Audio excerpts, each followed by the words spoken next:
Validate scope is one of the most important process as part of this knowledge area. Reason being, this is where you are actually handing over the project. So consider it, you have a verified deliverable, which is an output of the quality checkpoint, which is the absolute last checkpoint before which your deliverable will go into the hands of the customer. So this is your area where you are handshaking. You do not want unaccepted deliverables here. You do not want defect repairs here. You do not want corrective actions here, because this is the point where the reason that you are in this point and you have reached to this level, it means you have done all activities on your project, and this is you are saying, sir, please, this is your deliverables. Ma'am, will you please accept this deliverable? So it's the scope of formalizing the acceptance of the completed project deliverable. The verified deliverable, as I said, is coming from the control quality, will be reviewed with the customer or sponsor to ensure that they are completed satisfactorily and as per the key success criteria, and the formal acceptance letter will be signed.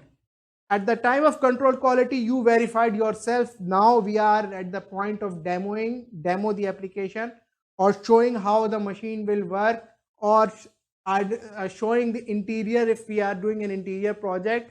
And if it is satisfactorily done, we will take our approval on it.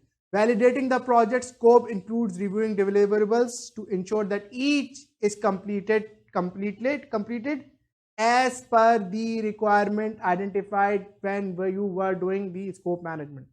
So once you have the create work breakdown structure scope baseline, think of it sequentially. Then you have a long pause where the all what you have identified as the work breakdown structure will go into an execution, and people will be delivering it. And once it is delivered, then you have this document, the deliverable again in your hand, which you need to hand over to the client.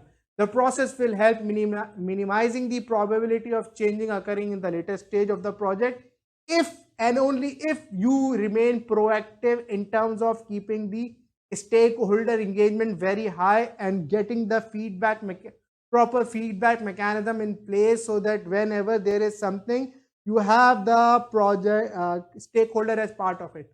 This is where agile project management helps you, because the product owner is part of your system and he is attending all the meetings, and he is actually giving the demo to the management, because he is a bridge between the management or the final sponsor or the business user and your team.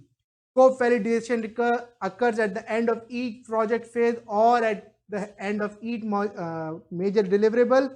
Scope validation ensures that the deliverable the project creates are in alignment with the project scopes, bring objectivity to the acceptance process, perform periodically throughout the project, and the process of formalizing the acceptance of the completed project deliverable. Here we are handing over the deliverable.